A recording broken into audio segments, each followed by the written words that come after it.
Bukannya over proud atau gimana, tapi sadar nggak sih sebenarnya pengaruh bangsa kita itu besar banget loh, terutama ke negara-negara tetangga. Misalnya seperti waktu awal Pak Prabowo dilantik dan bikin banyak gebrakan, ada beberapa konten kreator di Malaysia yang selalu bahas kayak Malaysia ini berasa kayak provinsi Indonesia ya.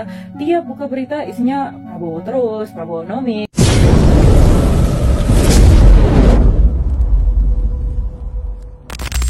Ternyata orang-orang Malaysia cukup sering merasa FOMO, fear of missing out, terhadap tren yang sedang booming di Indonesia. Dari gaya hidup, kuliner, hingga budaya pop, pengaruh Indonesia seolah memiliki daya tarik tersendiri bagi masyarakat Malaysia. Fenomena ini terlihat ketika tren makanan khas seperti kopi dalgona, martabak manis, atau minuman kekinian asal Indonesia mulai merambah kafe-kafe di Malaysia. Tahukah korang ramai sekali banyak konten kreator yang kecemasan ketinggalan informasi berita menarik dari Indonesia dengan kejadian momen-momen yang sangat menarik beliau reaction. Nah, kali ini sebelum saya mereaction, saya akan ucapkan Assalamualaikum warahmatullahi wabarakatuh. Jumpa lagi dengan Ridwan Channel. Terima kasih banyak pada Anda semua yang telah hadir di channel ini. Semoga selalu dalam lindungan Tuhan Yang Maha Esa, dimurahkan rezeki dan selalu dipanjangkan umurnya. Nah, kali ini ada salah satu konten kreator Malaysia menurut saya yang sangat bijak menanggapi FOMO ini, karena beliau menurut saya konten kreator yang sangat bijak, tidak memihak siapapun. Kalau memang benar ya dibenarkan, kalau memang salah ya disalahkan. Oke, seperti apa videonya? Yuk kita reaction bersama-sama. Orang sedar tak sebenarnya Indonesia sudah lama menang dengan Malaysia, tapi kita tak perasan benda ni. Kita selalu kan pandang rendah pada rakyat Indonesia. Yalah, dekat Malaysia ni mereka ni kerja sebagai buruh bangunan je pun, jadi orang gaji dan segala kerja yang dilihat tak ada kelas. Tetapi pada hakikatnya kita yang tunduk pada mereka tau. Pertama, kita lebih mengagungkan filem dan drama Indonesia. Kedua, kita paling gemar dengan lagu-lagu Indonesia sampai artis mereka berkali-kali buat konsert dekat sini.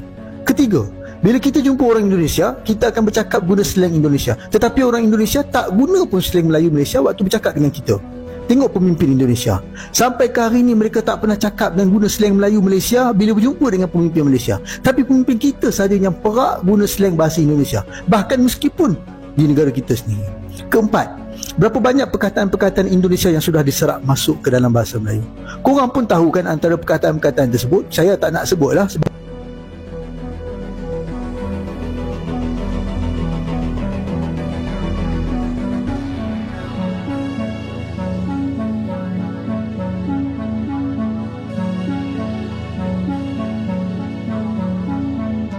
perasan tak yang filem, drama dan lagu Malaysia susah sangat nak tembus pasaran Indonesia, tapi Indonesia punya mudahnya amat masuk ke negara kita. Kononnya Indonesia pentingkan kualiti, padahal kalau kita perhatikan filem, drama dan lagu Indonesia pun lebih kurang kita saja. Drama mereka pun banyaknya merepek, tapi melekat je dalam TV kita. Dekat Indonesia tu balik-balik Siti Nurhaliza je mereka kenal, tapi kalau di Malaysia ni hampir semua artis Indonesia kita kenal. Sekarang ni pun kita punya filem dan lagu tular di Indonesia pun sebab TikTok tau. Kalau tak ada TikTok, jangan mimpilah dapat tembus ke sana. Persoalannya, kenapa susah sangat Indonesia nak terima industri hiburan kita? Jawapannya mudah. Pertama, Indonesia ada semangat nasionalisme yang tinggi, terutamanya apabila berhadapan dengan Malaysia. Mereka lihat kita ni sebagai saingan yang sengit. Jadi mereka takkan bagi ruang yang mudah untuk kita tembus pasaran negara mereka. Kedua, ada sebahagian orang kita yang sanggup beli bawa masuk filem dan lagu Indonesia ke sini sebab murah dan keuntungannya berlipat kali ganda. Jadi mereka tak kisah pun bab nak mengangkat industri hiburan kita, janji boleh buat duit. Ketiga, ketiadaan semangat patriotik apatah lagi nasionalisme dalam kalangan pemain industri hiburan negara. Kerajaan dan pembangkang Malaysia pun sama, yang terus-menerus memberi ruang yang luas kepada dunia hiburan asing tembusi negara kita. Dan yang keempat, keterujaan yang dahsyat oleh rakyat Malaysia terhadap hiburan negara asing. Buktinya, tengoklah berapa banyak kedai-kedai yang memainkan lagu Indonesia merata tempat. Para artis dan pemain industri hiburan negara kita ni harus melihat aspek-aspek ini supaya kita dapat tahu puncanya dan perbaikinya. Apa yang pasti, Indonesia hebat dalam strategi mereka dan Malaysia terus-menerus berada di bawah tapak kaki mereka dalam semua hal. Syabas Indonesia. Dan kepada Malaysia, terus sanjung filem dan lagu Indonesia ya. Kita terus bertolak ansur kerana kita berjiwa murni. Repost video ni kalau anda setuju dan jangan lupa follow sekali. Wow, luar biasa perkongsian dari konten kreator dari Malaysia tersebut. Menurut saya beliau sangatlah bijak, jujur akan hal yang telah mereka tanggapi, perubahan ataupun kenyataan yang telah mereka rasakan selama zaman ke zaman.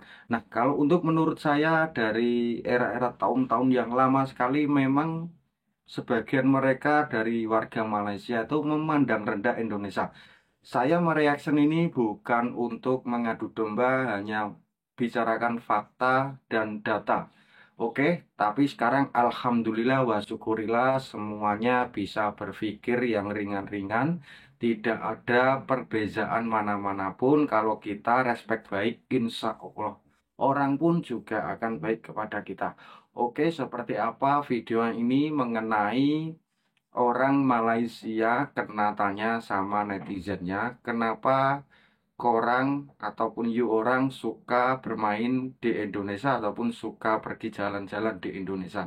Nah, seperti apa pernyataan dia untuk menyampaikan dengan pertanyaan netizen kenapa suka pergi di Indonesia? Ya, ramai yang tanya sama gue kan, selama aku di Indonesia kenapa ya akak suka sangat pergi Indonesia. Pertama sekali, Indonesia itu kan budaya dan sukunya banyak sekali kan. Di Malaysia pun banyak juga budayanya. Tapi aku kan udah di Malaysia, jadinya aku mau belajar budaya di sana. Jadi contohnya bahasa-bahasanya, baru-baru ini aku belajar bahasa Jawa gitu. Aku belajar juga lagu Jawa macam tu kan. Aku rapengen liane, aku tahu dikit-dikit. Lepas tu aku tahu juga lagu orang Minang gitu. Lagu Minang channel lah lagu Minang. Sabar. Nia kok den tahu dari dulu, coy ko sifat tuan. Lagu Aceh pun aku tahu juga. Lon rindu. Ada berapa lah yang aku tahu kan. Lagi kalau aku ke Indonesianya, aku suka tentang keindahan alamnya. Keindahan alamnya kan di Malaysia pun ada juga. Ada keindahannya. Tapi di Indonesia tu ada gunung berapi. Aku suka gunung berapi. Mana-mana tempat di Indonesia pasti aku pergi mendaki sebab aku suka gunung berapi. Tak tahulah kenapa, tapi mungkin sebab yang di Malaysia nggak ada kan. Jadi kalau di Malaysia tu bisa lihat terus.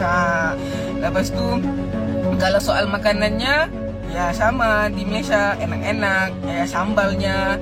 Tapi ya kalau penyetnya lebih enak di sana lah. Enggak apa, aku juga no fix no debat gitu.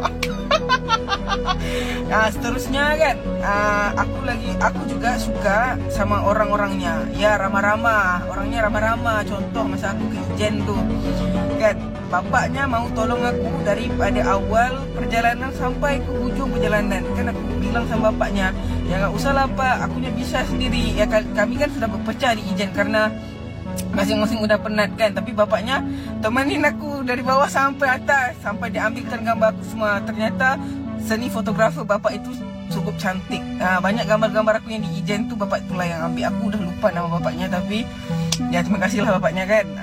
So seterusnya aku suka juga kalau ke Indonesia tu ya sebabkan ya nyaman aja lah kalau ke sana kan. Gitulah. Kalau yang lain-lainnya aku lupa juga, tapi pokoknya itulah sebabnya kenapa aku suka pergi ke Indonesia gitu. Walau macam mana tempat pun aku pergi, aku pasti akan balik-balik ke Indonesia. Sebab keindahan alam dia boleh dapat dekat sana. Even contoh dekat Eropah boleh dapat dekat Indonesia. So boleh discover gitu.